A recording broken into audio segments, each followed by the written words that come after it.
आवास एवं शहरी विकास मंत्रालय के साथ एमओएस फाइनेंस, साथ साथ स्पीकर पद की डिमांड। वहीं दूसरी तरफ जेडीयू को उम्मीद है कि जैसे अटल सरकार में जेडीयू को अहम मंत्रालय मिले थे, वैसे ही मोदी सरकार में भी मंत्रालय मिलेंगे। सूत्रों से मिली जानकारी के मुताबिक जेडीयू ने 3 मंत्रालय की डिमांड रखी है: रेल, कृषि, फाइनेंस।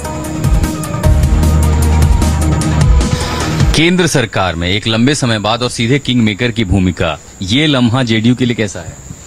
नहीं, हम बिहार में एक बड़ी ताकत के रूप में लंबे समय से कार्यरत हैं। नीतीश जी ने जिस तरह से वहाँ गुड गवर्नेंस के जरिए समाज के बड़े तबके का समर्थन हासिल किया है, उसकी वानगी कई बार जनता के सामने आ चुकी है।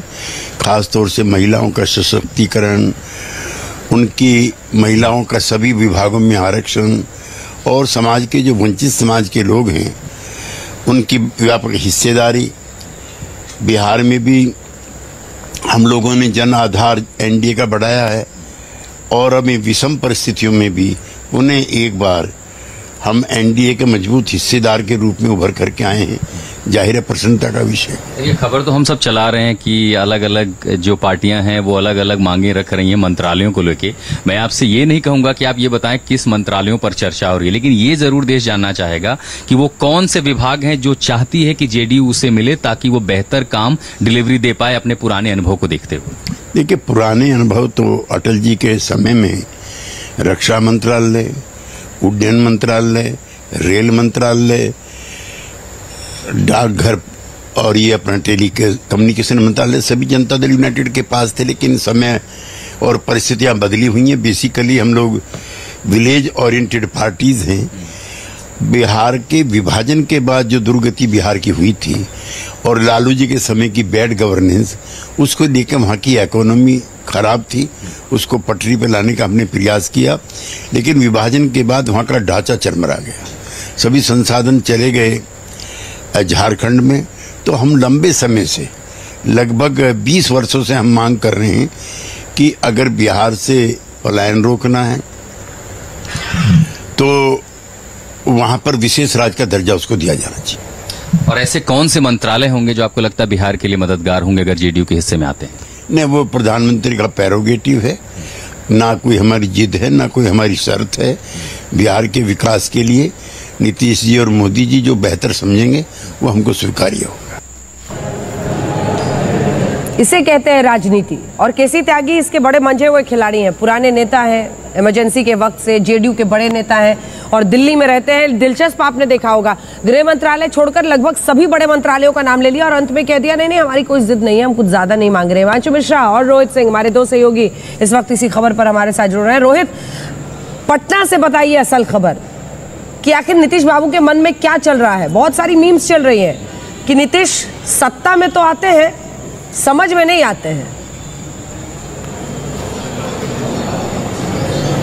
देखिए अंजना, पहली बाजी जो है नीतीश कुमार ने जीत ली है। पहली बाजी क्या है वो मैं आपको बताऊं कि आखिर उन्होंने 2025 के लिए अपने नेतृत्व में चुनाव लड़ना जो है वो सुनिश्चित कर लिया है।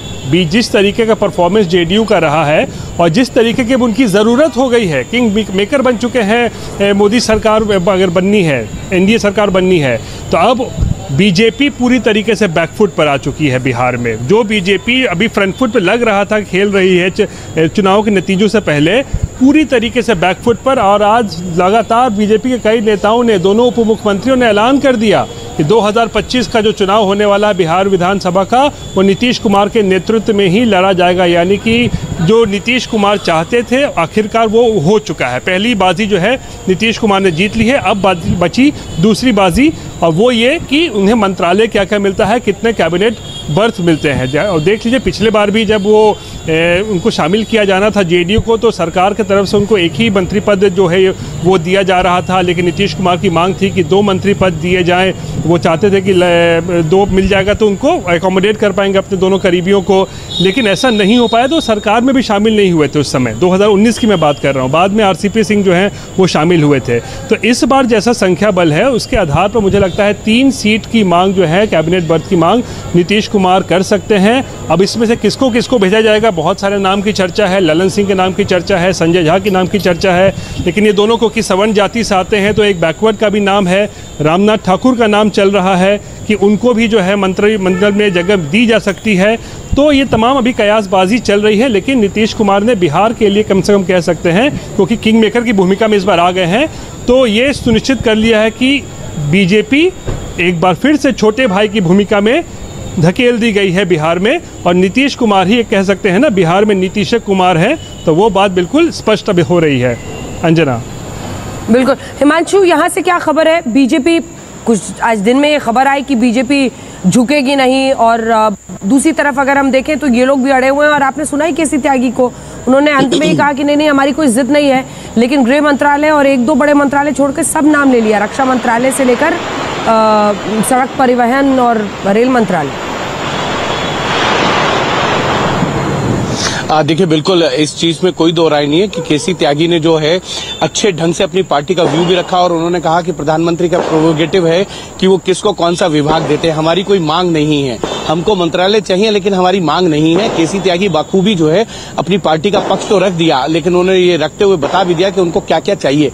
लेकिन बड़ी बात यह है अंजना कि भारतीय जनता पार्टी की तरफ से एक लाइन बहुत साफ है कि रायसीना हिल पर जो 4 बड़े मंत्रालय हैं, जो सीसीएस, जो चारों मंत्रालयों के मंत्री होते हैं वो सीसीएस के पार्ट होते हैं। सीसीएस मतलब जो है कैबिनेट कमेटी ऑन सिक्योरिटी। इस कमेटी के जो 4 मेंबर होते हैं वो विदेश मंत्री, वित्त मंत्री, रक्षा मंत्री और गृह मंत्री होते हैं। भारतीय जनता पार्टी की तरफ से ये इंश्योर किया जा रहा है कि चारों मंत्रालय किसी भी सूरत में गठबंधन के साथी दलों को नहीं दिए जाएंगे। जेडीयू अगर रक्षा मंत्रालय की मांग कर रहा है तो वो उस पुराने फार्मूले के तहत मांग कर रहा है जो अटल बिहारी वाजपेयी के समय जॉर्ज फर्नांडिस को दिया गया था जनता दल यू के कोटे में। अब भारतीय जनता पार्टी ये बिल्कुल नहीं चाहती है कि किसी भी तरीके से ये 4 मंत्रालय जो हैं वो अपने गठबंधन के साथियों को दे दें, और यही कारण है कि नेगोशिएशन जो है वो हाई लेवल पे शुरू हुआ है। लेकिन अब देखना यह है कि नेगोशिएशन कितने नीचे जो है भारतीय जनता पार्टी लेके जाती है। ठीक है, धन्यवाद आप दोनों का। हमारे साथ रोहित सिंह हमारे सहयोगी और हिमांशु मिश्रा दिल्ली से जुड़े हुए थे। मोदी की तीसरी पारी और ऐसी पारी में कैसे रखी जा रही हैं शर्तें, इन सब पर।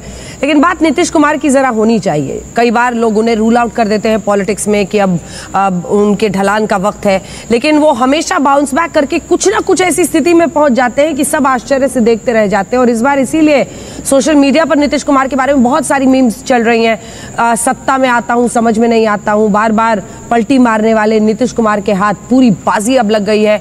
और कैसे आज हर कोई नीतीश कुमार को खुश रखने की पूरी कोशिश कर रहा है कि भाई नीतीश बाबू का मूड खराब ना हो। ये स्पेशल रिपोर्ट देखिए।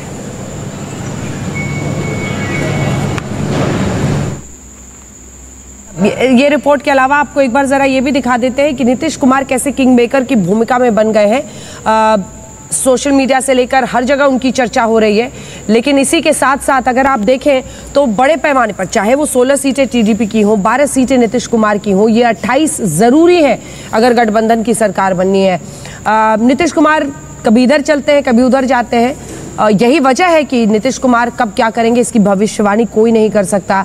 ऐसे में नीतीश कुमार को लेकर सबसे ज्यादा चर्चा हो रही है। अगर नीतीश कुमार का जो ट्रैक रिकॉर्ड आप देखिएगा, नीतीश कुमार को लेकर कंफ्यूजन क्यों रहता है। साल 1996 से लेकर साल 2013 तक नीतीश कुमार बीजेपी के साथ रहे। जैसे ही प्रधानमंत्री नरेंद्र मोदी को पीएम कैंडिडेट बनाया गया, अटल बिहारी वाजपेयी की सरकार में पहले थे, हिस्सा थे, रेल मंत्री रहे, बिहार के मुख्यमंत्री बने।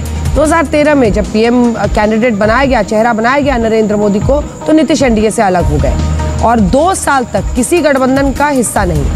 फिर 2015 में आरजेडी के साथ हाथ मिलाए, विधानसभा चुनाव लड़े, मुख्यमंत्री बने। 2017 में तेजस्वी यादव पर भ्रष्टाचार के आरोप लगे, नीतीश कुमार ने छोड़ दिया आरजेडी और फिर वो आ गए इधर एनडीए में। 2017 से 2022 तक फिर एनडीए का हिस्सा रहे, बिहार के मुख्यमंत्री बने रहे। लेकिन 2022 में नीतीश कुमार ने पलटी मारी, एक बार फिर वो आरजेडी के साथ हाथ मिला ले गए। 2023 तक महागठबंधन का हिस्सा रहे और इस दौरान 2024 के लिए बने इंडिया गठबंधन का हिस्सा रहे, लेकिन 2024 में पलटी मारी, इंडिया गठबंधन को छोड़ दिया, वापसी कर ली एनडीए में। 2024 में एनडीए के साथ लोकसभा चुनाव लड़कर अब किंग मेकर बन गए हैं।